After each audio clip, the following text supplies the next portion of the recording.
Big Dog. So welcome to episode 1 of the Big Dog Cast with myself, the Big Dog, the original Big Dog, which actually Jimmy, I think you gave me the name of the Big Dog initially. Yeah, Big Dog. Yeah, when we started training together at Ultraflex.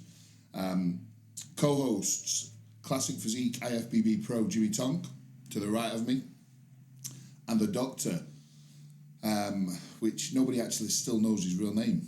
I've been training with him 3 years now and I still don't know his real name. So you don't need to. The mysterious one. Classified information. So we're going to get the ball rolling. We're excited to bring you along the journey, and we're excited to get this podcast underway. So thank you for anybody who's tuned into the first episode.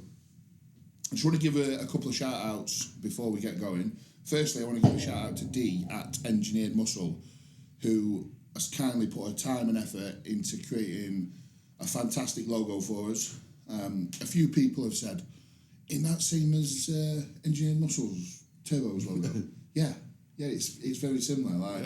We're very, very good friends, and obviously I approached Riz and Dee and asked see if they would do the logo for us and if they minded having a similar sort of concept. And of course they said yes, and I just wanted to give a shout out to Dee, who's done a fantastic job with that. So thank you very much, Dee. I'm not sure if she's taking work on, because design is her and Riz's original sort of forte, but if anybody's interested in design work, then they've probably got a lot of work on at the minute. But if you do want to give them a shout, hit them up, because she's very, very good at her job. So we're going to get into a little bit of an introduction, and we're just going to have a chat about why we started the Big Dog Cast. We've got some listener questions, we've got some hot topics, and we wanted to sort of create something that's a little bit different to other podcasts out there. And yeah, we didn't want to get too much bogged down with like the sciencey bullshit, and yeah, it wasn't for the sake of being different. Yeah, I just think that a lot of the things that are out in the industry at the minute are very similar. Everybody's trying to push the same narrative. Somebody says something and everyone else copies. And we've been in this game a long time. We're old men now, and we have gripes and things that need to be said potentially, and some things that need to be brought to light that people don't say as well, which I think gives us a bit of a platform to do as well. Boring, you know what I mean? Most of it's boring. It's like regurgitating. There you go. It's just, Well, it is. You hear it in one thing, you hear it again, and again, and it's again, boring. and again, Everybody regurgitates. It's the same as in gym, same way with everything what you see. So one person does something, then everybody does it. Think they've reinvented the wheel. It's just boring. And it really is. And it don't need to be. no, it doesn't. That's the problem. It don't need to be. It's fun. Yeah, Training is fun. The fun has been sucked out of bodybuilding. Hasn't it? I just think. Yeah, I agree, and that's the reason that we've done this. So we want to put an honest, a raw, unfiltered take on it. Yeah. We're probably going to say some things. Well, Doctor's probably going to say some things that a lot of people are thinking but just don't say. Exactly that. Yeah, it's just talk for the people. So I think it's what's needed. We're going to aim not to get cancelled after the first episode. So we're just going to do a little bit of an introduction of ourselves, where we're currently at, and then we're going to get stuck straight in with some listener questions, because we didn't expect to get the response that we did, because obviously we've not got any followers or anything at the minute, but we put a questions box up and we've got like 20-25 questions, which is fantastic. So we're not going to be able to get through them all, but we're going to pick a few, we're going to get through them. We've got a little bit of a script, but we're going to try and keep things flowing quite naturally.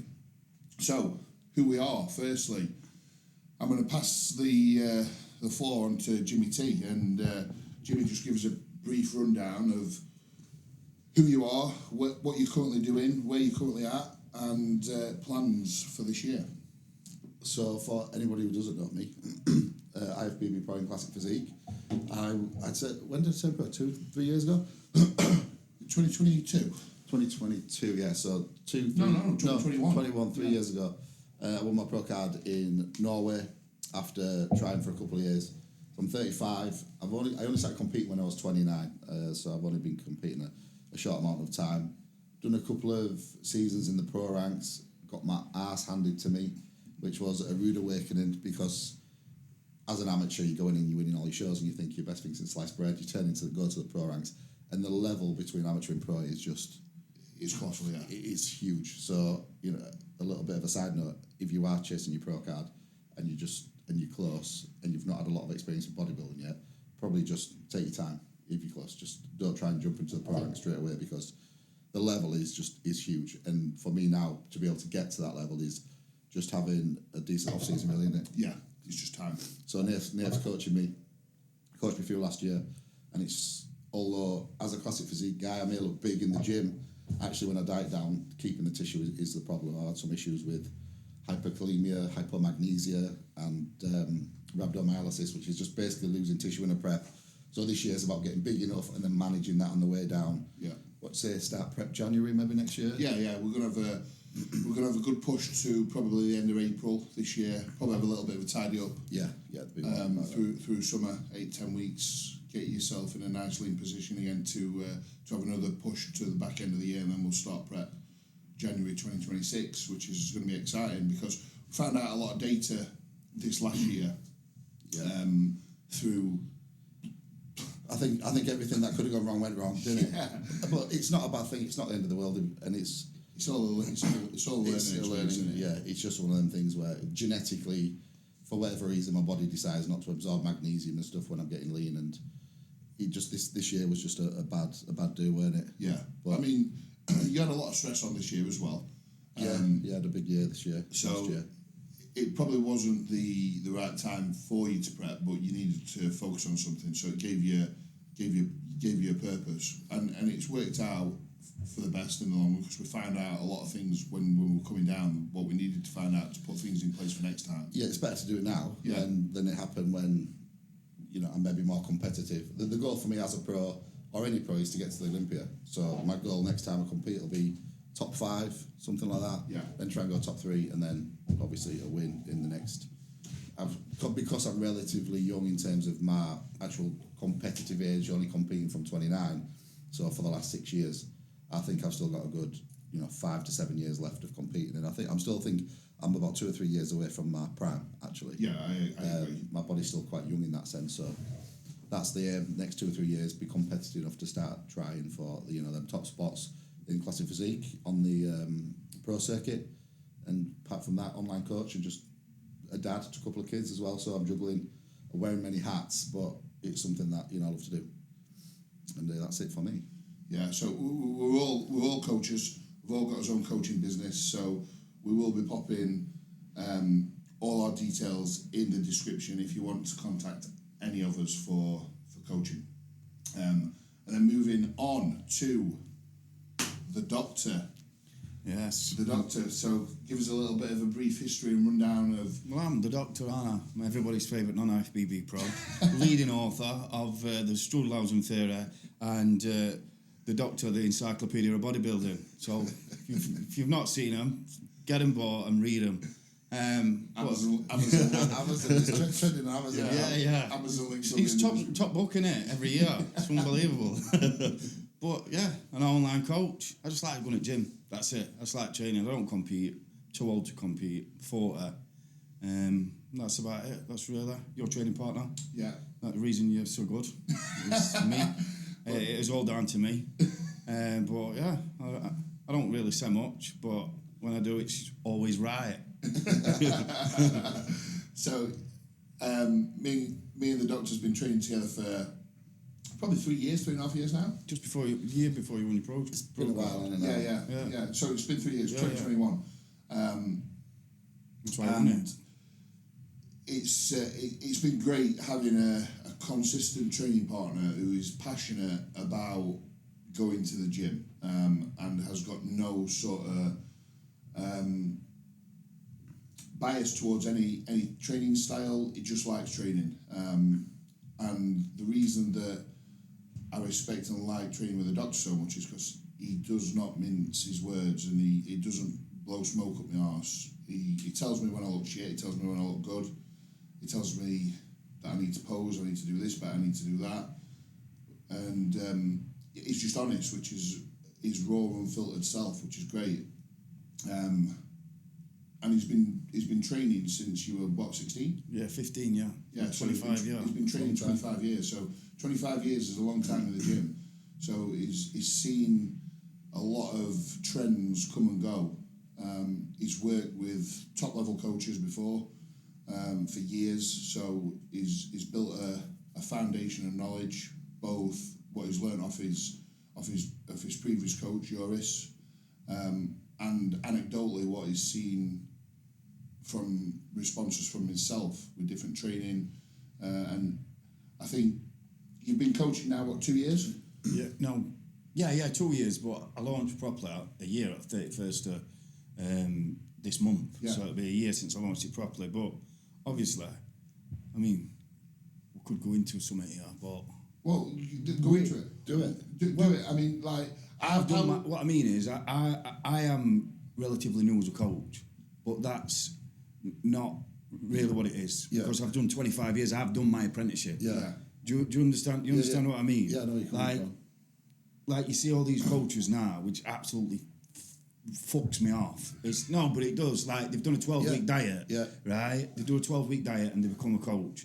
I've not done a 12-week diet and I've done a coach. I've trained with Best, right? I've been around Best. I've put a lot of effort into it, and I've done my time. I know. I've been there, done it. I know different ways of doing things. What works for one doesn't necessarily work for other.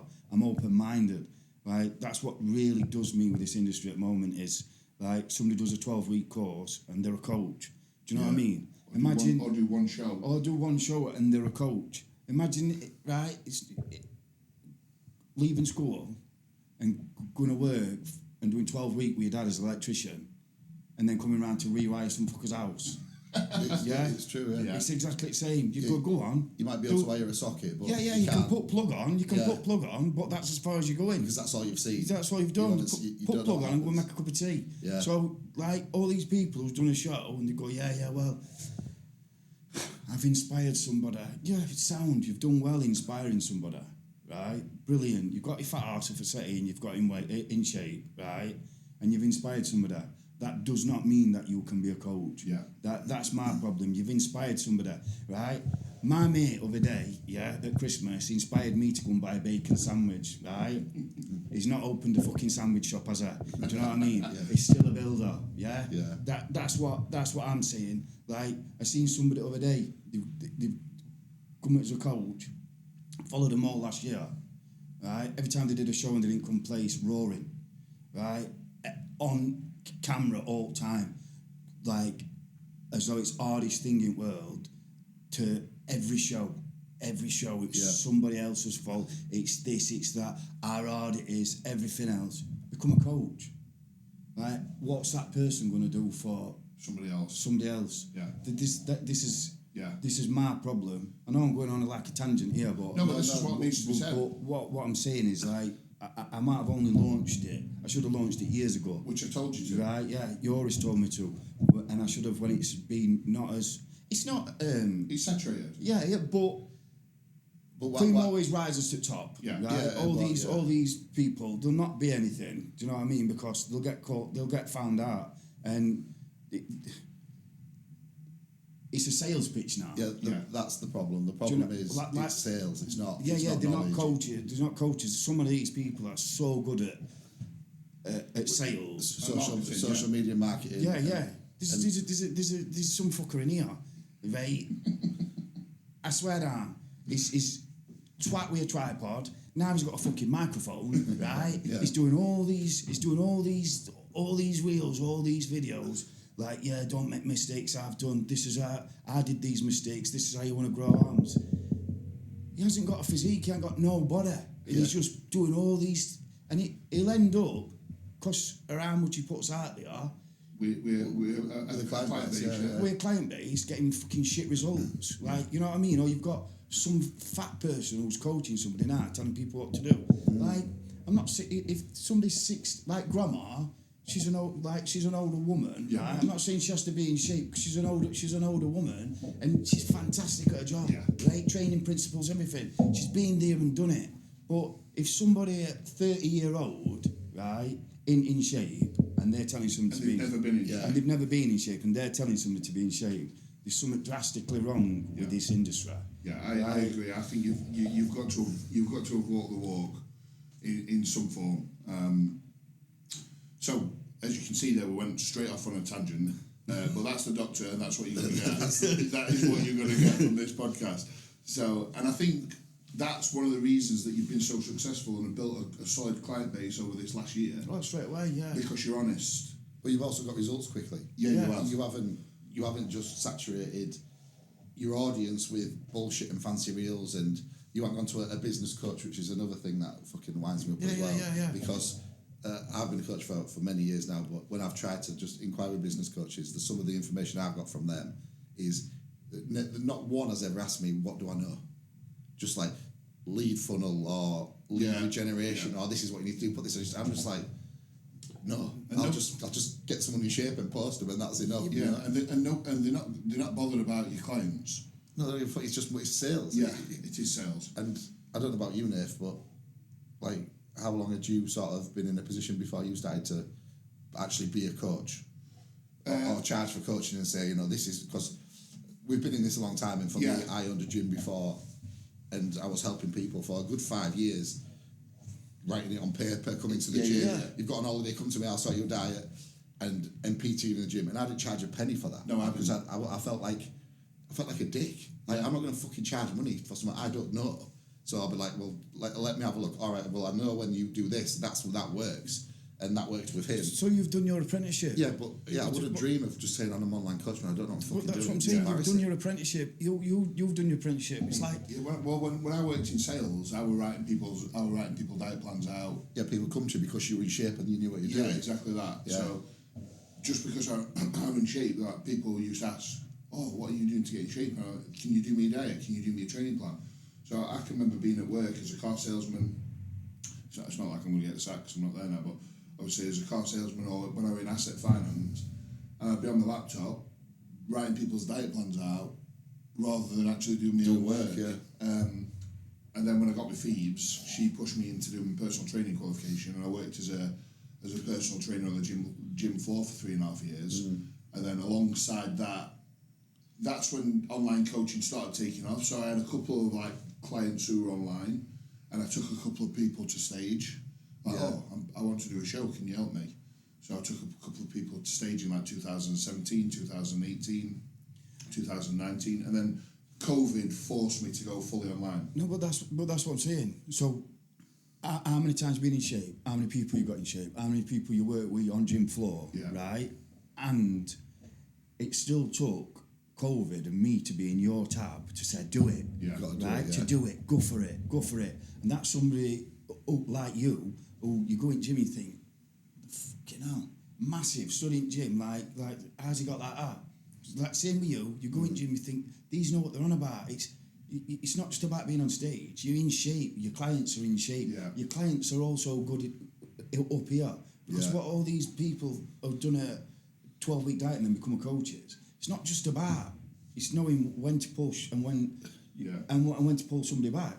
Like, they ain't got a clue. They ain't got a clue what to do or when to do it. Yeah, they've not had any experience working with hundreds of clients. This other day, somebody put on the story, become a coach, and biggest thing I've noticed at the moment is pulling everybody down. And what I mean by that is like trying to get work by saying, if your coach doesn't get back to you with 24 hours, then your coach is this. If your coach tells you can't have an advent calendar at Christmas, then you need to get rid of him. I'm like, what about telling people what you offer them? Yeah.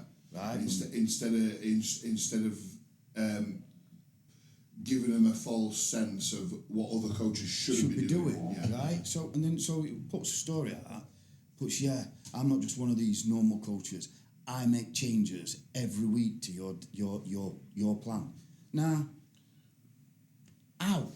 You shouldn't be allowed to do it. What's logic in that? He's lost 2 kilo, let's take some more food. Well, the less changes you can make as a coach, the better. It means the plan that you're doing is working. You don't want to be making plans every week because you're altering something that's not working to make it work. Or get it better. If you go getting in shape, you go, well, I'm feeling great and I've lost weight and my body composition changing. But I'm going to take 300 calories off you because that's what I do. Like, do you know what I mean? So I make changes every week. I'm like, what? How is it? It's just... Yeah, that's a lot of shit. Yeah, that's what you should be very aware of. If your coach is making changes every week when it's not needed to be made, then they're just doing it for the sake of it. Yeah, for the sake of it. Yeah. What's your thoughts as well on age, as in, like, as online coaches nowadays, it's not just about giving someone a diet and giving somebody nutrition and a supplement plan or drugs or whatever you're doing, because you're almost a counsellor to a degree. Yeah. So somebody who's 21, who's got zero life experience, who's got a 36-year-old client who's struggling to pay his mortgage, he's got 2 kids, his baby's keeping him up at night, his missus has lost a job, and you're just like, we've got the same 24 hours in a day, mate. Yeah. Just get up at 4 o'clock and eat your meals and do all that. Yeah. What's your view we've on... all got the same 24 hours. The difference is we all haven't got the same circumstances. That's what you're saying. Yeah. Yeah. Like, people with kids, I don't know how mums do it all. Cleaning, washing and having 2 or 3 kids. I ain't got a clue. Like, I ain't plus eating well and going to the gym, I ain't got a clue how they do it. Like, so some kid at 21 who ain't got a clue, he's not going to be able to... He shouldn't be coaching. He hasn't had enough experience, and that's not me being a dickhead. Like, he should be coaching these same sort of people for free. Yeah. This is where picking a coach based on what they've done, how many people they've worked in, how long they've been in the industry. Just picking a coach just because they look good and they market themselves well. Worst decision you can make. It's the worst decision you can make, because they have not got no experience working with a wide range of clientele. I mean, I've worked for the most part, at least. Yeah, I think we've all worked with. We've all worked with clients who are from 18 to 60 to 60 plus, with various circumstances, life situations. So we've all dealt with people with multiple issues. So we've got the experience of how to manage that. So yeah, that's a very good point. That's a very good point. So that was the doctor's introduction. Basically, it's everyone you're all. So everybody's wanted. Shouldn't be charging any money unless you've got a PhD like him. It's not me pulling people down. It's just because. Yeah, it's your take on stuff, and I think a lot of people have got exactly the same opinion. They're just not willing to say it. I'm embarrassed sometimes to say I'm an online coach because of the industry itself. Like, I'm an online coach, like, you just don't want them dickheads. Well, actually, no, I've done it for 10 years. I've done my apprenticeship. Yeah, there's not one thing that I've done everything from working 2 jobs to keep kids to, fucking training out of the shed because I had no money and all that sort of stuff to obviously having a life where I can live like a pro bodybuilder and stuff. There's from one end to the other I can... But what I mean is, like, both on you, same with Yoris, who we used to train with before. Like, obviously I've learned off... I'm not afraid to ask, same as you're not. I'm not afraid to ask if I don't know it. Do you know what I mean? Everybody don't know everything. Like, all these young people, they do. They think that this way of training is this. They think everything's absolute. Yeah. And it ain't. Yeah. Like, when you're open-minded, like, just because you're pro bodybuilders and you compete, you also will get a client like you with me, and you'll be like, you don't have to go that lean because you're not going on stage. Like, you're open-minded to go. Even though I do, what I mean is, you're not going, oh, you must do this, you must do that. You've been about enough. Everything's circumstantial. You've been about enough to go, well, if you can't get up at 4 to do your cardio, do it after training. Yeah. Like, all these people know you've got to get up, do faster cardio. The study says. Yeah. Well, if it is and it suits you, like for us, it does. Put your particulars in, get to the gym, get your cardio done. Like, that's sound. But it's not the same for everybody because they've got to deal with the kids. Kids in it, and you're open-minded to go, well, if you've got to do it after training, then that's the only time you've got to do it. Yeah. It might not be optimal, as everybody says, which is the wankiest word in the world, but do you know what I mean? It's, that's where I think there's a lot in this industry. A little bit, yeah. Exactly. So, on to me. I think everybody who's followed potentially has probably heard my background story, but IFBB Pro Open Bodybuilder. Currently in an off season. I have been a coach online coach for like 7 years, including my personal training business. 7-8 years now in the industry. I've been a pro since 2022. I've done 3 pro shows, and like Jimmy, got my arse handed to me.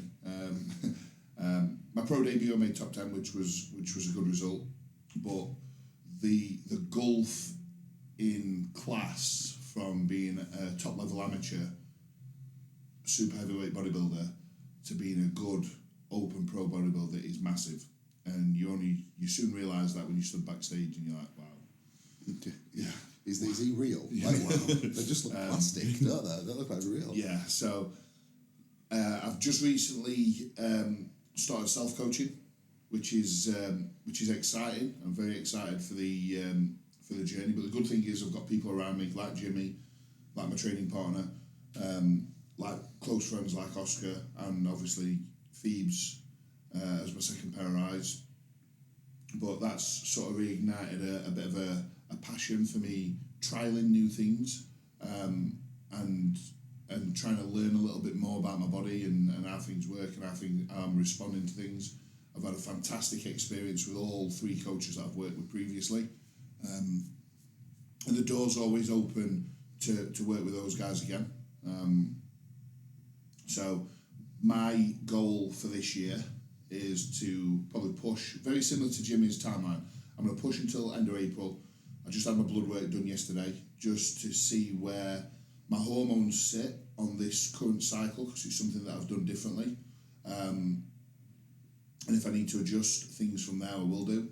And then I'm going to enter a little bit of a tidy up and a diet phase into the summer, depending how that goes and how I look and how I'm feeling mentally more than anything, because I feel like mentally I do need time away from the stage to get that buzz back for competing again. And that's okay as well. That's fine. You don't need to compete every year. And I could diet. Thing is, I could diet all year and stay lean all year. That's not an issue for me because my routine and my structure doesn't change. But I think the mindset of taking it to that next level for prep and having the want and the desire to go and stand back on stage is different from just doing the do daily. Yeah, and I think sometimes I'm just not in a position at the minute mentally where I'm ready to diet again for a show. For that extended period of time and do all the things that you need to do with that to the level that you need to be at. I mean, that might change over the next couple of months, but at the minute I'm not there. So I'm going to push till April. I'm going to diet through summer, just probably get into like that 5-6 week out shape, which will give me another platform to push back up for the rest of the year, and then look at competing 2026. Obviously, I didn't compete till I was 27, and I'm now 37. So 10 years I've been competing, but I also know that time is limited at my age now. How long I've got left in the sport at the top level. So there's probably some decisions to be made over the next few years regards when I'm potentially going to look at an exit strategy for family, for weddings, for just potentially looking after my body and the factors of health and being 340 plus pounds year after year for an extended period of time just take its toll as an open pro bodybuilder. I've always said I wanted to get out on my own terms, so that is not going to stop me this year pushing probably the biggest that I've ever been, the heaviest I've ever been, and probably pushing things in terms of food and drugs the most that I've done before. Yeah, I think you're most definitely coming into your prime now. From your showing last year, it was a lot more surprising to you more than anyone. I think that how well you did, how you looked, and it's probably worth mentioning Callum.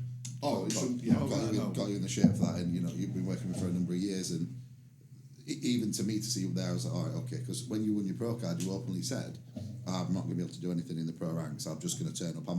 You said I might have one season and then call it a day. Yeah. And then actually now it's like okay, you can be better than you were last year, and you were when you were at your best at a Texas Pro Show. Yeah, you were in there. People, all eyes on you, so that's going to give you the fire to be able to or want to improve. Yeah, but at the same time, in the back of your mind as well, you're not getting any younger. You want a family.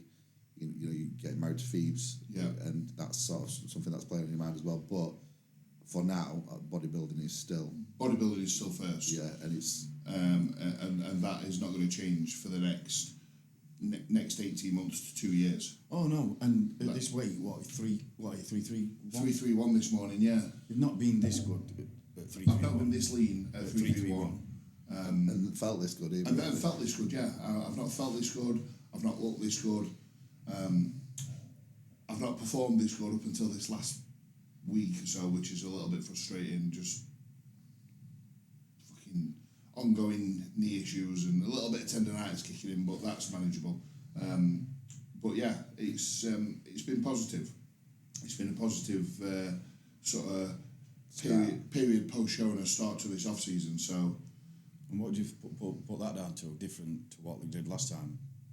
I think the longer that you do this, the more experience that you have doing this, the better you get at the fundamentals.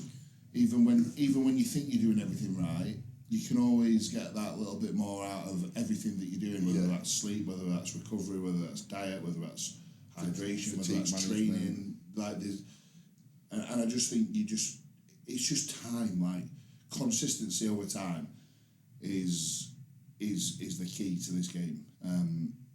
That's what people don't want to hear. And people don't want to hear that. Unfortunately, that is it. That's all it is. Just being consistent over a large amount of time and stringing days, weeks, months, years together of consistency. Unless you are a genetic fucking freak, which we are not, because if we were, we wouldn't be 37, 35, 40-year-old. And where we are with the level of adherence and effort that we put into things, we wouldn't be in this position. No, we'd be a lot further forward. So yeah, unless you are the genetic elite, it's consistency over time, and a lot of people don't want. A lot of people don't want to. No, it was Matt Tofton had put a post on Instagram this week, and a young guy had said to him, "How do I get arms like you?" And he was like, "Fuck you! Do exactly what you're doing now for another 10 years. Yeah, you'll be there." Yeah, and that young kid who's probably got like 13-inch arms don't want to hear that. No, he wants to be, you were site injecting this into your tricep, and then every other day you take this. It's not. It's like you're not doing anything wrong. You just haven't done it for long enough. Yeah, unfortunately. Yeah. So that's giving you a brief intro on where we're at. So we're gonna dive straight in to some listener questions because we've got some great questions, and we want to get the audience involved. So we're going to pick a few. So I've got about 15, 16 here. How many have you got? There's a few in here. So you've got a few, haven't you? I got a few, but I sent them into group. I don't think I saved the other ones because we had plenty of going on.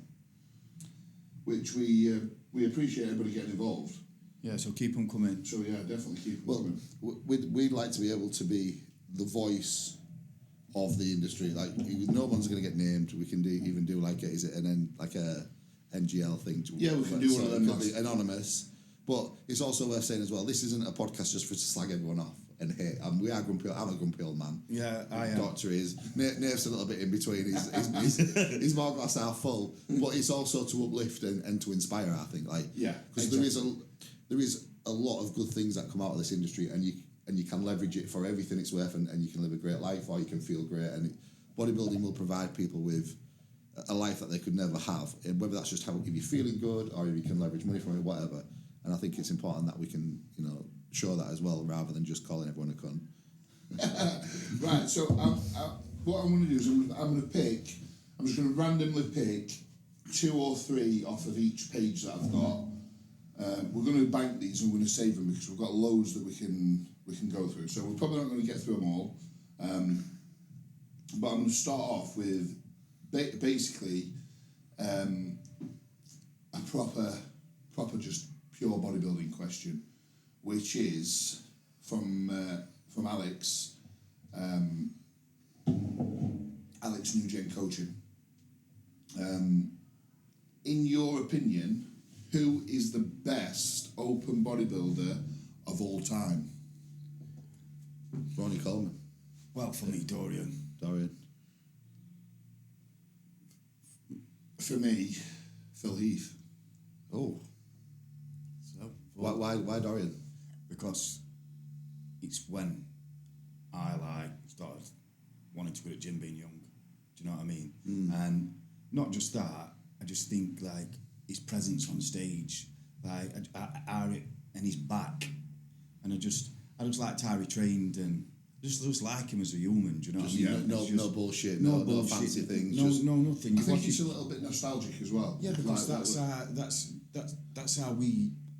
Well, that's how I went to gym. Yeah. Like Powerhouse gym where I'm from. That's just like that gym. Yeah. Fucking mushrooms growing out of walls. Like you had to wear gloves. Or your hands would stick to the bar. Black as well. Do you know what I mean? Full of big like doormen. Do you know like when? Obviously, gyms are way better now.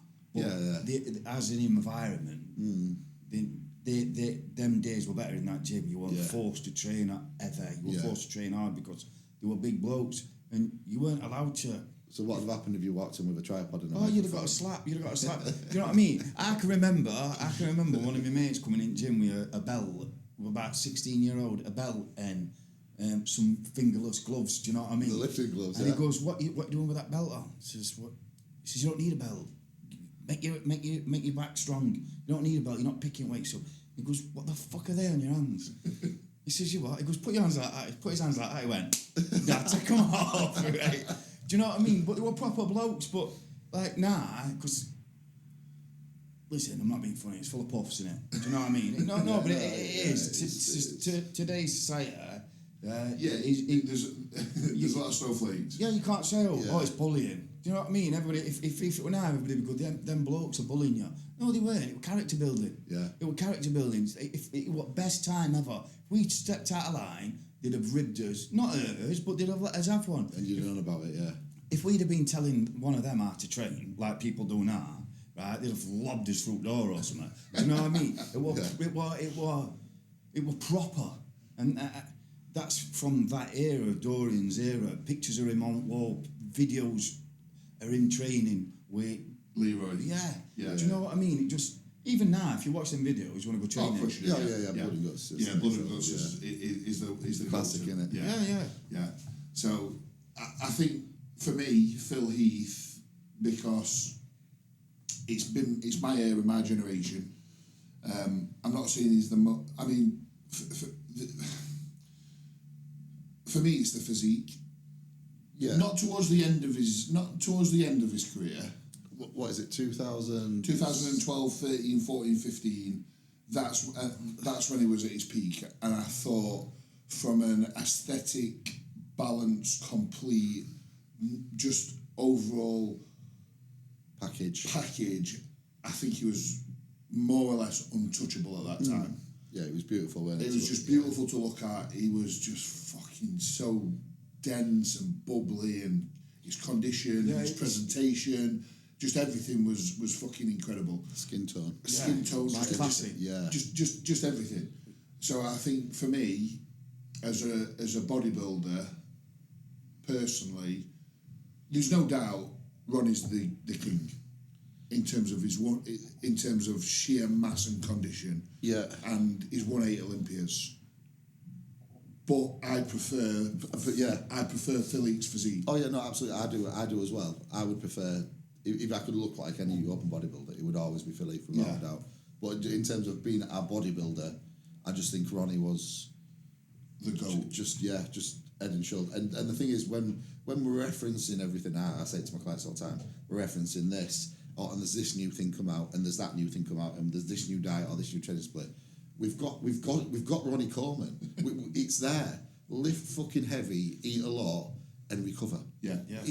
That's it. Like, I mean, obviously there's a fucking 1,000 ways to skin a cat, but we're looking for something that's not there. It's being done, and genetically, if you are able to get there and you do all them things, and you are fucking good at what you do, you will get as far as you can. Yeah. Like, stop looking for something that's Well, not that's there. why there's a lot of shit backs in there. Not as in competitiveness, but a lot of people trying to be bodybuilders, trying to be Listen, there's a lot of competitors got shit backs. I don't know how they've got the pro cards and whatever. No, they look like they've been fucking ironed. Do you know what I mean? In with eyes close together. Yeah. I know you're speaking Right. Do you know what I mean? Yeah. Right. You know what I mean? Yeah. You ain't got no, has there? You know what I mean? Like built like a fucking ironing board, innit? But no, but it is. And and the reason it is, I think, because wanting to take shortcuts. yeah, they're not wanting to pick the weight up. I mean, I've not got the fucking best back, but No, but you're not sitting. What I mean is, you're not sitting. It's not through sitting there doing a single arm pull down with 20 key. No. Do you know what I mean? Oh yeah, this works. This contracts your back. You ain't got a back. Like, Yeah. what are you on about? What, Yeah, you need to build the back. do you know? first. And it's build not the back just. first. It's not just. You see it in gym. Like a lot of people, like because they stand in front of the mirror, they don't look behind them. Yeah. And they've got no behind them. The posterior is shit. And it's through not lifting. All them people with big backs. What are they doing? They're lifting weight, they're picking it up. Yeah, success leaves clues, doesn't it? Yeah. It does. Success leaves clues. And to be fair, this last couple of weeks we've got back to a little bit more of a older school method of training for us back days. Yeah, buddy. Which is nice. Yeah. And I tell you what, it's been good on it. Which is nice. Yeah, do you know it's what I been mean? good. Barbell rower. Yeah, we've been that's doing what- Have you been doing them? Just T-bar rows and Smith machine barbell rows. just rows. Just row and row and row and pick stuff up heavy off the floor. Yeah, And it's just that. It is just that. So there was us three open bodybuilders of all time. We've got Ronnie, Dorian and Phil, which I don't think is three. I don't think you can dispute that, can you? No. Really? I also think Jay Cutler deserves a mention because I think he Jay's probably my favourite bodybuilder. Yeah, to be honest for with you. what he just the overall, Yeah. his entrepreneurial side Yeah, and how he he's can conduct himself. I think as a Mr. Olympia, he's probably, one of the best. So next one from Fraser, which is a good one, and there's probably going to be quite a few people who we forget or don't mention because there's going to be a lot of people who are just off the radar or under the radar or come up and you're like, who the fuck are they when they start competing? And Doctor doesn't pay too close attention to social media. So you might not know a lot of I wait. I'll just put what I want, but I wait. Cause I'm not really into it. Do you know what I mean? No. The competitive side of it. Yeah, Like, yeah. do you know? Nitty-gritty bits. like you keep up to date when we're competing. Yeah, with you. When proper runs are, I just think that there's a lot of wankers who should be competing. Like, it used to be like a bit mystical. You used to think, how the fuck it, like when you know what I mean? Yeah, like when I seen you in gym or in courier, and you like look and you go like, how the fuck have you got like that? Do you know what I mean? Everybody's competing. I look at him and I think, Everybody's what the going for a pro fuck's card. he going on stage for? Yeah, Do you know what I everybody's mean? going for a pro He card, should isn't only be on stage to fucking mop it up or something. Do you know what I mean? Yeah. So Fraser said, wants to watch and pro card predictions for April. So wants to watch. Fucking hell. What, as in like pros and Amateurs who have got the potential Yeah, to turn so pro this people are year, close to turning pro. or wants to watch like young Up-and-comers. young up and comers who have got potential to go a long way in the sport. There's going to be that many because the popularity of bodybuilding has just fucking exploded. So I don't know these kids' names, but you might. But that Reese kid who's strong in here, yeah, I don't know his second name. Reese Fit, yeah. Right, yeah. Reese Fit, Reese yeah. Fit, Him who picks everything up, right? Did you see them two natural 17-year-old kids on his post the other day? No, I didn't actually. Like I say, it's not through being ignorant, because I just don't know who they are, but Yeah. so like it's not as though. I maybe saw. But he had two like natural He was doing 17-year-old like kids. a side chest next to him, and he was And I in the middle thought, of something. fucking hell, for 17, I thought they're gonna go all the way. Yeah, but what? Yeah. Fuck it. They're posing up here. Yeah. Oh yeah. Good. What are the names? The two best natural team bodybuilders in the UK, Will Holmes 12 at 17 and Jacob Tipper at 19. like natural bodybuilder. How do you look like that at that age? No, but honestly? they like I said, and it's not me being. I just don't follow it. So it won't be being ignorant. But I think. Well, same with the natty bodybuilding scene. I know AJ. And that's Yeah. I think they're absolutely. Yeah, I mean, nailed on. The potential there, depending on whether they stay natural. Oh, don't stay natural, lads. Good at dark side. You'll fucking go as far as you want. I'm telling you now. Doctors Theatre. Get your send they are. They're unreal. Very good, aren't they? Very, very good. So 2 lads there. See, the doctor he fucking sees things. It does, doesn't it? He does He see just things. pretends. I want to like that because Jacob Tipper and Will Holmes, 17 and 19. Yeah, great physique, lads. Great physique and fantastic potential.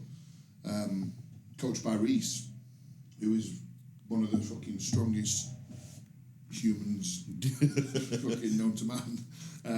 Wanker. So for me, there's fucking so many people who come to mind, and there's so many people who have been probably trying to get the pro card and just missed out year after year. But there's a couple of people who just come to mind straight away. 1, because I really like the physique. 2, because I really like the mindset. 1, I really like the physique, and 1, I really like the mindset. The other's just a fucking lunatic, but I do love him. Sam Corio competed last year. Is it Dan Bastic's client, is it? Dan Bastic's client. Yeah. I think him and Dan have done a fantastic job. I fucking really like his physique. Got great shape, hasn't he? Great shape, aesthetic, small waist, big legs, big arms. There's a little bit more density to be had. Does he need more of a back? From behind, glutes, just overall density. But I think over the next year, 18 months, I think Sam is going to be one to watch, and I think he has definitely got the potential to go pro. And pro card predictions for April. I'm not sure who's competing at this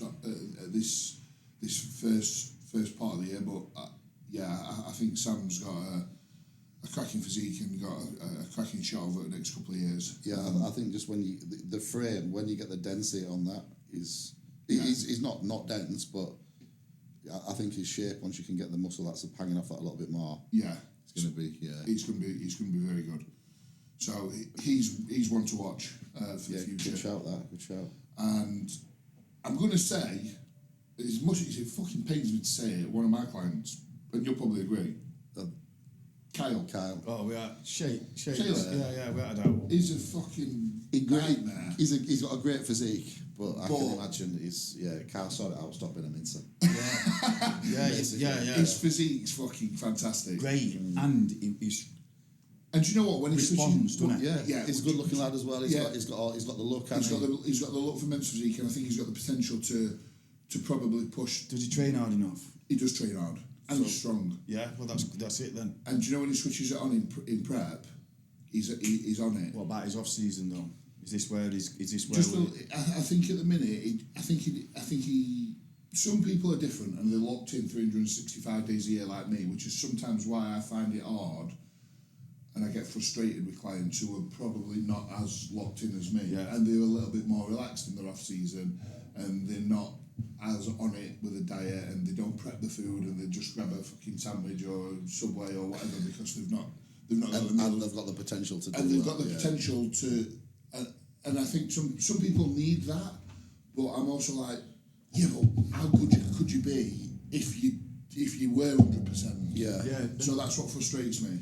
Yeah, but this is what I always say about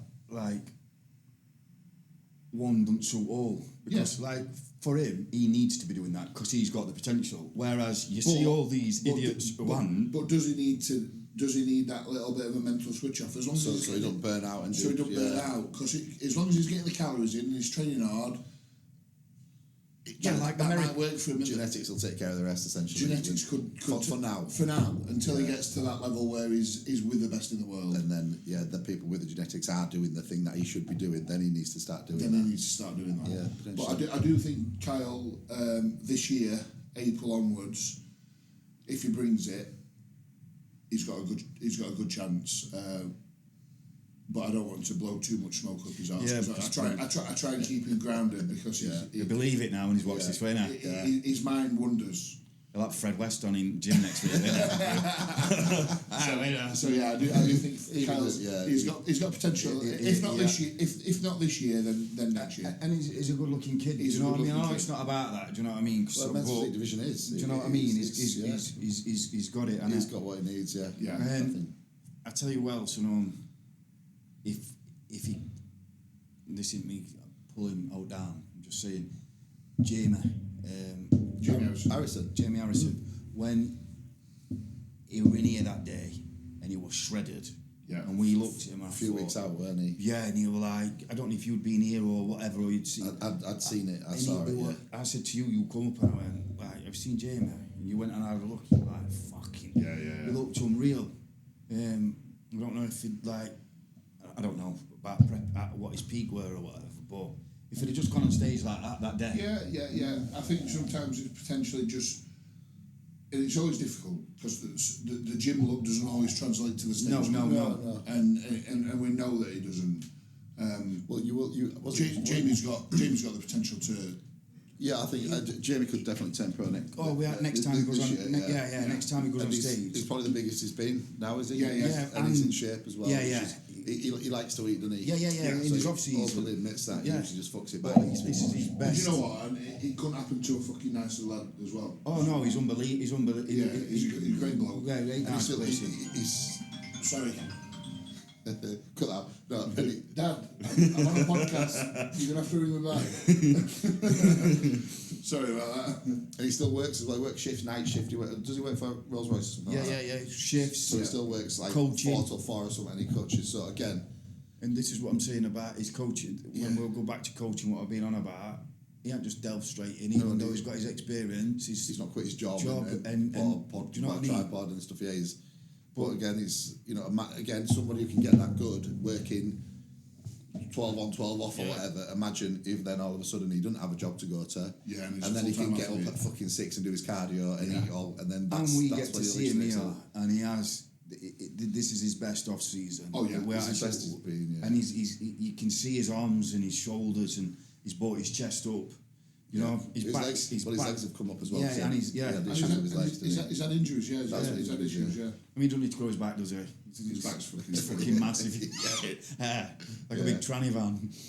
So there's a couple there. Anybody you can. Well, just Kyle came to mind. That's just because I saw his post yesterday. Like, you fucking hell. Yeah, surprised me. Just the muscle bellies he had. I was like, right, okay. Yeah, I've seen it last 2 times. He's put him up and I thought. Yeah, he's coming in. Yeah.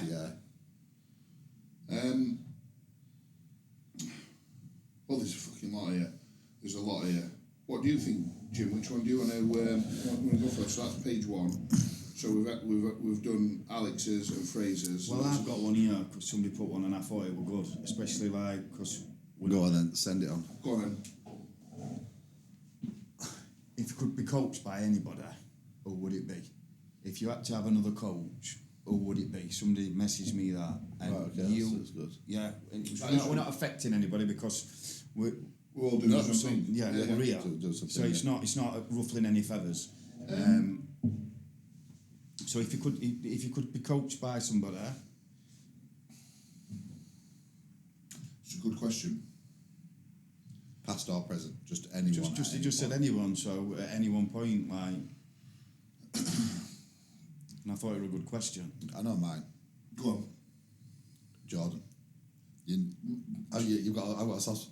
So Jordan prepped me for 2021, and the level of admiration I have.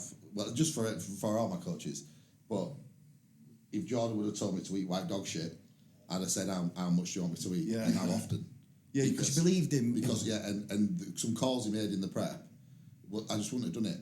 So, for example, my gear dosages in the past have been reasonably high. I don't really get any side effects at all, do I? And I've pushed things far too far. And Jordan completely took all my drugs out at one point at the beginning of a prep, and he was refeeding me on pizza and cake to the point where it got to you go and have the pizza, large sharing pizza with the cheesy bites, and then go and eat as much cake as you can eat until you're nearly sick. That's what he used to tell me. And this was twice a week. And I'm like, I'm asking him, can we just do it with rice or something? And he was like, Jimmy, shut the fuck up. Just like, listen to me and trust me. There's not enough rice on this planet you can eat that's going to do the job you need. Go and eat the pizza. And I went and ate the pizza, but it was the best, most seamless prep I ever had. I felt amazing all prep. I got shredded.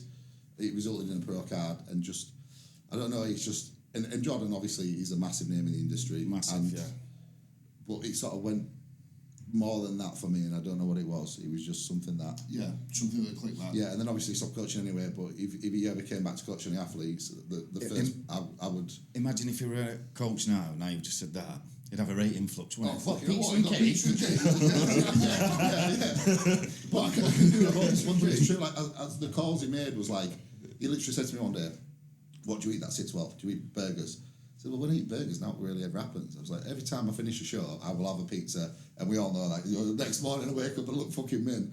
But I generally did, and he was like, all right, do you like cake? I was like, well, everyone likes cake. I'm fucking 6 weeks out. Like, it doesn't matter what cake is. And then obviously he saw that, and yeah, just the calls he made were just outlandish. But because he's doing it a long time, he doesn't have to fucking. He knows what he sees. Is that the prep when he just pulled Trent out completely, didn't he? Yeah, so I had Trent at the beginning. I was like 5 weeks in, and I was looking worse. And he was like, right, we'll just get rid of all the Trent. And I'm just like, well, fucking hell, you know. I've just been running a gram of Trent, fucking. Well, all right then. And then I think it was testing Prima and a bit of Mast. Yeah. And didn't put Clen until like 4 weeks out. But by that point, it was already peeled. And I think he put 25 milligram of Winstrol in. And this is going off Jordan, who's, you know, he's not shy to say that he'll push his milligrammage. He's a good guy, you know. Yeah, he is. He's and just his outlook in basically being like, I don't need to hear anything else. I don't need to see anything else. This is what we've done. This is what I can see. I don't care what fucking X, Y, Z says or what study says or what we're supposed to do. Yeah. Go and eat the pizza. You're going to look better. You're going to win. And that's going to be that. And as it happened, like, he played out what he said. So for me, just the experience, the best experience I've had in bodybuilding. So that's what you go back to, yeah. It's funny you've said that, because I think that's exactly where my thought went straight away. It is Jordan. One, for the level of experience and knowledge that he's got, but also the admiration and respect that I've got for him. Like you said, I wouldn't question one thing that he would say. If he told me to eat white dog shit, I'd eat white dog shit. You wouldn't even think about it, would you? No, you wouldn't even think about it. It's just no bullshit. Yeah, as well. so and I think I'm at a level now where if I was going to have another coach, and people always say that, I don't need to be babysat, which I don't need to be babysat. I just need somebody I will be a robot and I will just follow the plan. You say I do. So, and I think Jordan would be very much like that. Yeah. I like him. I like that he's got all knowledge. He gives everybody his props. Who's got more knowledge than him, or who he's been taught of. But also that it's like there's no definite. Yeah. That's what I like about it. Nothing's concrete. Yeah, but he admits when he admits when he's wrong. Yeah. So people can't say, "Oh, I was wrong about that." Jordan will openly say, "Do you know what? That's what I thought about then. That's what I thought. Or I've made a mistake. Yeah. That was wrong. This is where I am now." And he might even go back there, and he's done that, and he's just like, and it's massive for him. and that's okay. There's a lot. It's like that site, that membership site.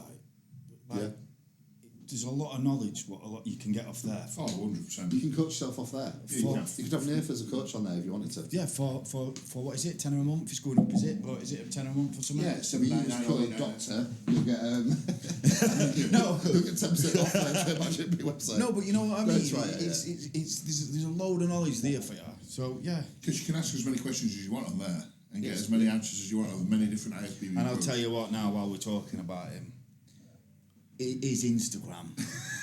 It's just the gift that keeps on giving. I sit and think, please, put one out. On the Q&A. I just sit there and think, please, go on. Yeah. Do you know what I mean? It's like, yes. I said, don't ask no questions. I think, somebody better ask a fucking stupid question.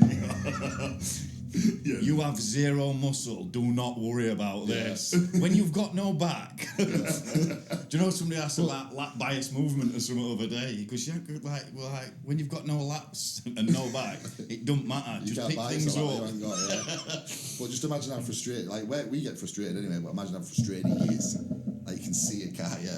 Just just he's slowly dying inside of what the bodybuilding industry has become. Yeah. For most people. Oh, you can see what he just wants to say: push your body weight up until you get too fat, getting as strong as you fucking can, and then when you're there, do a diet, get back down lean enough so you're responsive, and then fucking do it again, and then cut back down and do it again. Main gaining.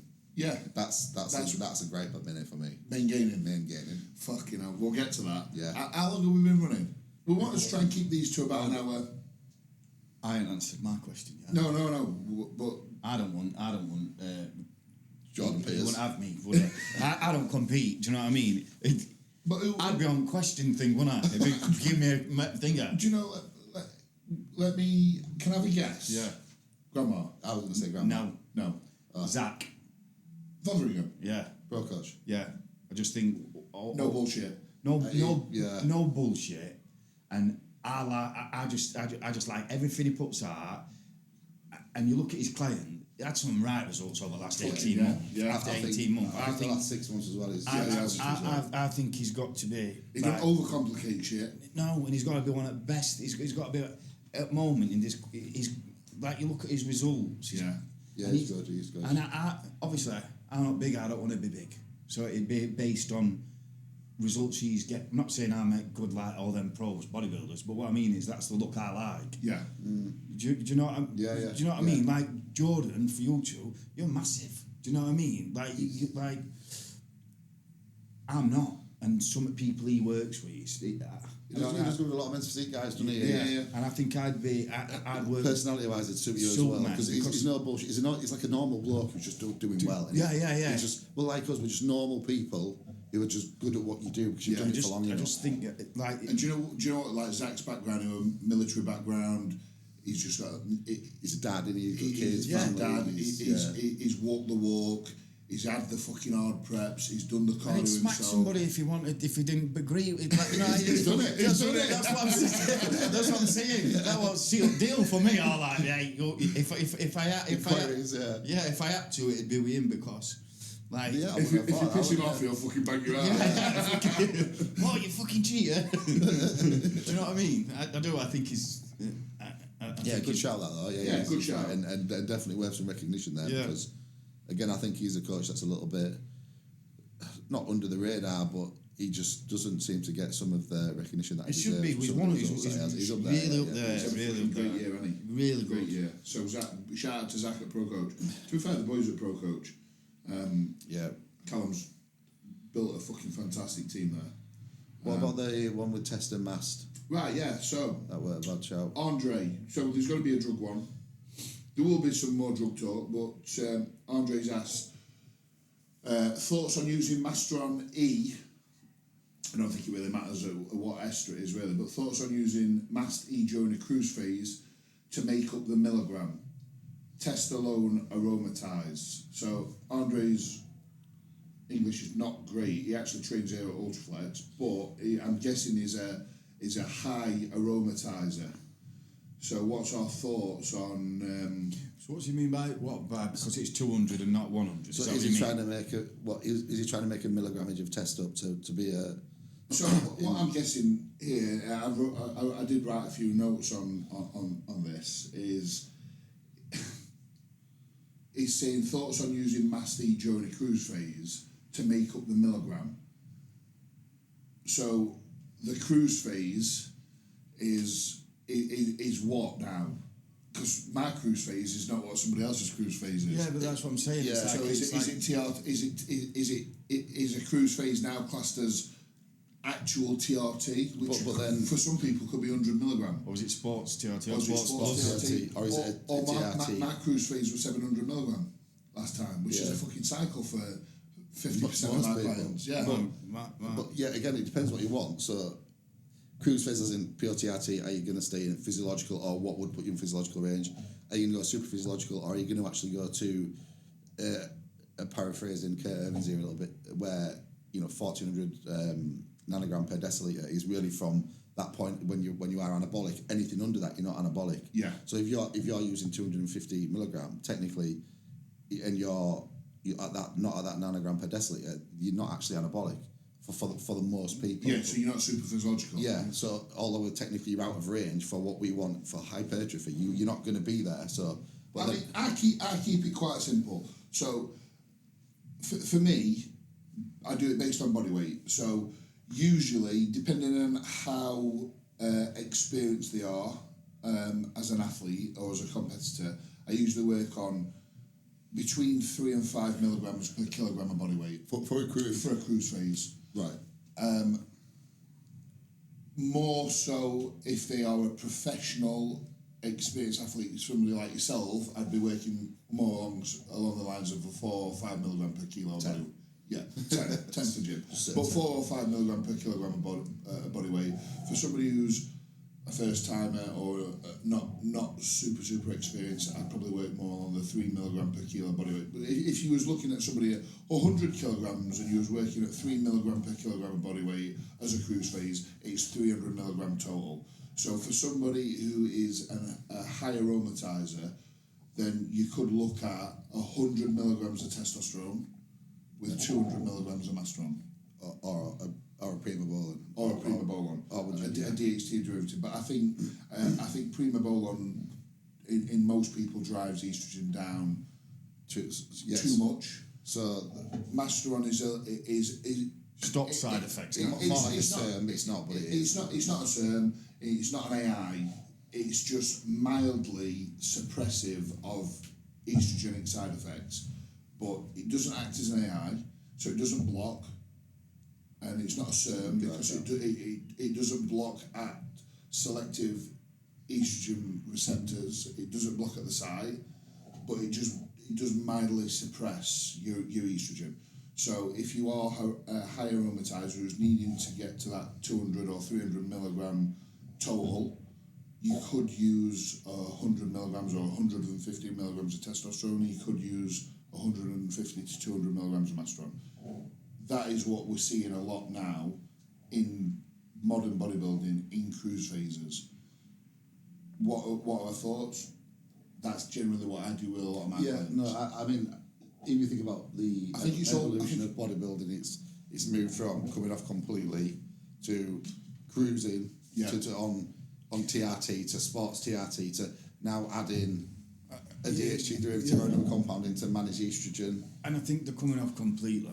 Not like we're all everybody's different, but when most people they're off for 6 weeks and then back on. Yeah, it's a complete waste of time. So it's absolute waste standard of PCT because for 6 weeks your half-life's still there, isn't it? Yeah. Well, what's the name of the study? The Harlem study. Yeah. Where they do a PCT and people don't PCT over. I think 6 months' time, everybody's right back. If you PCT'd or not, you're right back to exactly where you would be, natural regardless of PCT. So a PCT may get you there a little bit quicker, but obviously the detriment is going to make you feel and the drugs that you need to take. Yeah, but would you rather just wait? And also now, like with a PCT, especially if you're using like an alpha esters, you don't really want to be starting your PCT until 3-4 weeks of clearance anyway. At least, so because you're going to still in. Yeah, so you're going to do your PCT, which may be 3-4 weeks, and then you can start on again. So what's fucking point in re-establishing your natural testosterone production? They're in. And obviously then it's age dependent. In the older you are, are you going to get it back to where you think you're going to back at all? Yeah. You know, so for me, blasting and cruising is the way. What do we think to Mastron or a DHT? I actually like Mastron over Primo. In this situation, in this situation, which I use with a lot of my clients, I think it's all going to be very much blood work dependent. So just individual specific as well. If you've got a client you've worked with for a long time and they are very sensitive and they're a high aromatizer, you might work on a 1-to-2 ratio of testosterone to mastron. If they are not super sensitive, but they have shown signs of aromatization at certain levels of testosterone, you might work on a 1-to-1 ratio. So you might work on a 150-150. Mm-hmm. And if they're not super sensitive and they tolerate testosterone quite well, but you just want them to be slightly super physiological or that high end, you might work on a 2-to-1 ratio of testosterone to mastron. Yeah. So you might work on a 200 milligram testosterone and 100 milligrams of mastron. But again, it's going to be very, very individually based on the client, where the estrogen sits and everything. where the estrogen sits, what data you've got, how long you've worked with them for. So I think we're all probably on the same wavelength as, I think it's a good idea. If needed. If needed, based on how you handle the sort of setup and what ratio of testosterone is going to be based on blood work and how you aromatise. So in short, all the drugs, all the time, forever. So that's... Check your blood work, kids. Check your blood work, which eval blood analysis are the lead-in and the go-to blood work, especially for reading and your summary. They're very good. Dave's very good in terms of analysing and giving recommendations. I just like the layout as well. But I mean, I am sponsored by eval. They do my blood work, but we're also, as you can see, we are at Ultraflex Derby.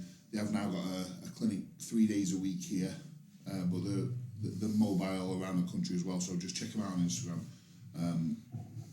They will look after all your blood work needs. So, I've got time for one more. Is it great gripe, or is that? Let's move on to the gripe. We'll come back to questions. We've got loads. We'll put them in. There. So, the next phase is going to be our weekly gripe. So, I just want us all to share something that has frustrated us this week, whether that be training, diet, something about the industry, something that's happened in the gym, or something that's just pissing you off in general. It could be bodybuilding related. It might not be bodybuilding related. Just anything. Just anything. Just a weekly gripe. Because it's not just a bodybuilding podcast. This is just life in general.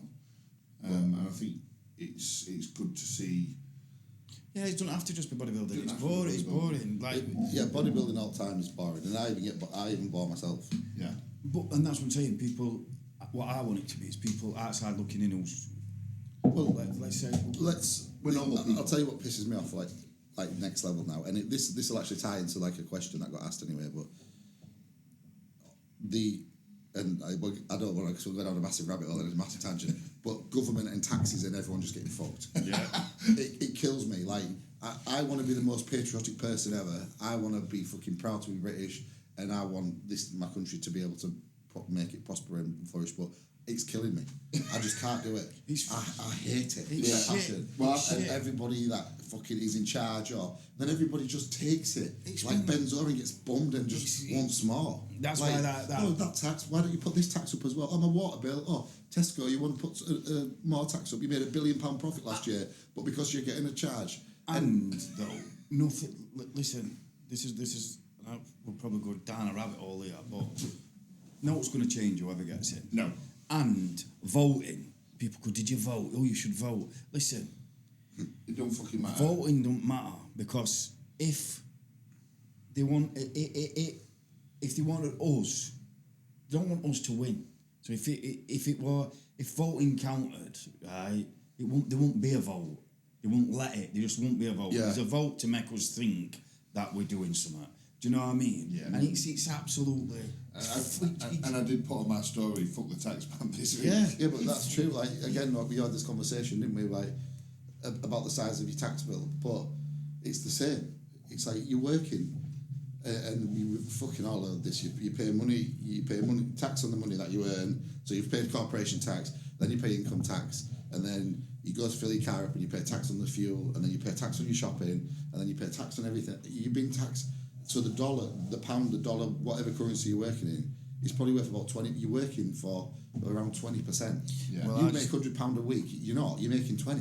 I just want to see what these happens in America mean. Fucking Donald. Yeah. Go on, son. Yeah, that's what we want. Absolutely We love want the guy. somebody like want him. Yeah. Do you know what I mean? Elon get him in. Yeah, because they're trying to get. He's not trying to get blown up and shot for no. Well, they're trying to get rid of him because they know he's going to make a change. Do you know what I mean? Yeah, well, the wealthy are then fucking, or the elite, or fucking whatever you call them, are gonna lose out, because God forbid a normal person can get fucking rich or wealthy. Yeah. Everything is just designed to be against you to get wealthy and actually get out of the rat race. Well, they don't want you to have any extra money. And it all you could go down a rabbit hole, but it even stems back to education system. The education system doesn't learn anybody any real life or real world knowledge. It's just tailored for you to be in that rat race. Because That's why I was there, mate. You use it every day, don't you? They don't teach you. They don't teach you no about money, about saving, mortgages, about saving, putting about a bit taxes. away. No. Do you know what I mean? How about we have a lesson on how to file a tax return? Yeah. No, but they don't do that. You should that's something that you're gonna fucking use. Yeah. But for me, that's my gripe. Good at shop. I ain't got no money, but I'm fucking shit out of history. Do you know what I mean? Yeah. Can I tell you that every day? Yeah. So I think it all stems back to that. They just want to keep people in that 9 to 5 rat race, fucking working a 9 to 5, paying the taxes and being all right with it. But it's just getting beyond. I think it's getting beyond a joke. I mean, people who are working many hours can't even afford to fucking go on holiday anymore. There's something wrong. You know, you're literally you're working to pay for the house and pay for the car. I mean, I will never own a house. I will buy a house. I know you have Nathan stuff like that, but I don't understand buying houses. If you're going to live in it, I don't think it's a great investment. The car I've got now on finance, I'm selling that. It's gone. It's a waste of time. It's a waste of money. I'm going back to I'm at that point in my life now where I'm selling. I've gone through that period where you buy watches and you buy cars and that, and now watches going, motorbikes being sold this week, cars going, and I'm back to fucking Primark joggers. I don't care. Well, we get free clothes, don't we? Yeah, well, I suppose, but I've just had enough. I just can't. I'm just bored of it now, and I've probably gone down a TikTok fucking rabbit hole too far. And I'm it's not. It's not. Listen, it's. There's stuff there, isn't there? Do you know what I mean? And there's got to be, hasn't there? It's not about fire, is there? No, is there for? So that's his first weekly round. What's your weekly round? No, you can go first. Winding it up. My weekly gripe. You've got one. You must have got one. I'm going to need to think. Yeah, I have got one. I have got one. Just one, though, I'm sure. No, you've not got one. You must have got a fucking. I've got fucking loads. Listen, weekly gripe. That's why we're having it, because I've got loads. I've got them saved up. But you'll do this, and only you did it over there, and I was going to message you and say, you fucking write that on your fucking post again. I'm telling your dad, right? What did I write? Doggos. They're fucking dogs. It's a dog. Oh, hold on a minute. No. I didn't write that. Thieves wrote it and she collaborated with me. Fucking, do you know what I mean? Doggos. Dog or dogs. We're just going in for Legos. What the fuck are you on about? You're fucking 30. Only person at 30 who's on Instagram who's allowed to sell Lego is Josh Mallet, because he builds them. What are they going? Lego. Some twat over there is going on a pendulum. Said he was taking pendulum for a spin. What are you on about? 5.5 biscuits. What are you on about? 5.5 biscuits? You built like a fucking paper boy. Fuck off. Do you know what I mean? That's free gripes. You're like fucking. Do you know? Fucking hell, we're gonna have to take this section out. I'm with you. What you on about? You're a fucking adult. Dog, or if you've got to, put an S on. It's dogs. Doggos. What are you fucking on about? Right? Do you know what I mean? Nobody. I think fucking. Do you know what I mean? Yeah. And it's another room. Yeah. Fucking hell, we're only supposed to do what? He's got me right. he's got them all twisting. And somebody stood. What did they put over there? Size wasn't an issue. Some twat in pants, right, saying size weren't an issue. What were you then? Fat fucking prick. Like, you fat and wank. Like, what are you on about? Like, size weren't the issue. Do you know what I mean? Size definitely weren't an issue. Well, you went on stage fat and now you're fat and you got no muscle. Like, what are you on about? Yeah, get in shape and then size might have been an issue. Yeah, you're in shape and size might have been an issue. We're all big when we're fat, aren't we? Fucking hell, yeah. Like, come on. Right, what my weekly gripe. This one it actually happened to me last week in the gym. I'd just come off a set of T-bar rows, top set of T-bar rows, so I was blowing a bit. He bent over, holding a decent load. Yeah, sweating. And just fucking literally put the plate down, and a kid walked straight up to me and went, "My shoulder's hurting. What do you think it is? Or what can I do for it?" And I'm like, "Wow, like, I ain't got, like, I've just finished the set, I'm just trying to regain my fucking composure to go again," and he's just come up midway through my rest period and asked me what I should do for my shoulder, because I think they think because you're a bodybuilder or you're a pro bodybuilder or you've got a physique that you should know everything about injuries and rehab and what I should be doing and what injury I've got. And I'm like, I don't know who you are. I ain't got a clue what you've done. I don't know how you've done it. Yeah, like think about. It's like think about what you're saying. Yeah, like how do I fucking know what you've done to your shoulder or what you should do? Go and see someone. I don't know. Or at least have the decorum to wait until you maybe stood about and you're like, yeah, just I'm going to go and ask that guy over there because he might know. And you say, oh, sorry, mate, I don't know. And he didn't say, have you got 2 minutes? Yeah, just walked up to you and looked at mate. Mate, I've hurt my shoulder and it hurts when I do this. What do you reckon I've done? Oh, what do you think you should do for it? I'm like, mate, fucking hell. Go and see physio upstairs. Go and see physio upstairs, I ain't got a clue. So yeah, that was my grab this week. There's probably plenty more. There's probably loads, but I don't really get frustrated that. You're pretty good at it. You're quite chill. I'm quite chill. You're like friendly giant. Yeah. Like you're boiling over all the time. I go between our simmer and then I boil over every now and then. I have to be like his spokesperson. I am thinking about putting training in a couple of weeks. Good. So then Keep it in. Yeah. So weekly grabs will be getting better. Yeah. It's more entertaining. It won't like, oh, someone asked me I had a bad shoulder. But right, I fucking tell you what, this cunt downstairs. He's just like right nice. Yeah. Do you know what I mean? Hold on a minute, I'll just spot him. We fucking got training to do. Go out with your way. You get frustrated at that, don't you? Do you know what I mean? Hold on, where is that? Sorry, Neff, forget about me. I fucking. You know what I mean? Yeah. He's like trying to be too nice sometimes. I just. So your weekly gripe is me being too nice. I just like try and be a bit more selfish for him. Yeah, right? it's true. Like you could be nice. It's your job, and you're in public eye. I get it. Like, but I just think it's your session on own. When somebody's coming over and saying, "Nath, what about this?" or "Nath, what about that?" or and usually it's a fucking daft question and they don't want to answer anyway because you're not going to give them the answer they want. Yeah, you know what I mean? So go and ask next person. Yeah. Right. Well, I think for the first one, that's wrapped up. I think that's wrapped up. I think we've got through a decent amount of topics there. We've answered some questions. We've given a little bit of an overview. We've not really got a script. We're just going to come in and chat, but we are going to try and have a little bit of a script. And I think we will get some guests on. Oh yeah, we had out guests. So we want more questions, so get them in.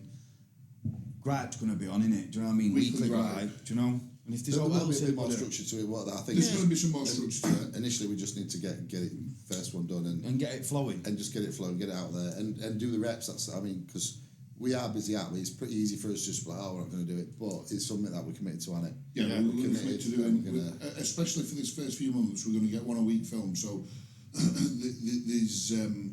But we're going to be to one every fortnight out, aren't we? We're filming, but it's going to be, or we're putting them out weekly. Well, it depends on the videographer, doesn't it? Depends on guy behind camera. Guy behind lens, which we'll give a shout out to. Anyway. Holworth Media. James Holworth is the guy behind the lens. So it's out of focus, It's out of focus. He's the guy who's making us look as pretty as possible on camera. Big shout out to Ultraflex Derby for sorting this podcast studio out. And one more thing. Hold on. Go on, Doctor. And one more thing. Let you do it. No, go on. No, it's all right. You I wanted to give a shout out to my sponsors firstly. Obviously, Jimmy's got his own sponsors. Doctor's a free agent. So I'm all right to slag them all off. So he can slag them by 5. Jimmy's got a sponsor, which you can find all Jimmy's codes and sponsor details in the description. You can see here I've got a little bit of product placement going off, which is Trained by JP's new hydration formula, code NATH10, for discount. And then the doctor just wants to give a little bit of a... You'll say it. No, go on. No, because I don't know what we're going to do about it, but we're giving this away, aren't we? That's what we're going to do. Yes, that's right. Right, we're going to give it away for what we're going to, for best question. Yeah, so we want some questions on the YouTube channel, as well as we're going to... Or comments. Yeah, comments or questions. So we're going to pick a subscriber from the YouTube to get it, either this or any product off engineered muscle. Yes. That's what we're going to do. Okay, Well, so- and we're going to pick best comment or best question. Yeah. And you'll be contacted. Yeah, so like, share, subscribe, comment, get involved. Riz and D have kindly said that they're going to give a free product away. That's actually terbithione, which is their glutathione, which is actually fantastic. Well, everything from there is, everything. Yeah. Unbelievable. If you're a bodybuilder, unbelievable. So yeah, we've covered it all. So that's episode 1 done and dusted. Thank you for tuning in. Thank you for watching. Like, share, subscribe, comment, please. Yeah, please comment. It'll help the algorithm and all that, won't it? The more traction we get, the more we'll do it. If one person's going to watch and one person's going to comment, it takes me over 3 hours to drive here. And I'm going to do that every week. Not that it has to be worth a while, because I want to put content out there that'll help people. But we are, we're making an effort to do this. We're filming this on a Sunday. Doctor's got kids. Jimmy's got kids. I've got doggos. I've got doggos. But we're taking time away from his family to do this because we're passionate about it and we want to get it going. So you helping us out will keep the content rolling. So we appreciate you getting involved. Thank you very much. Cheers. Peace.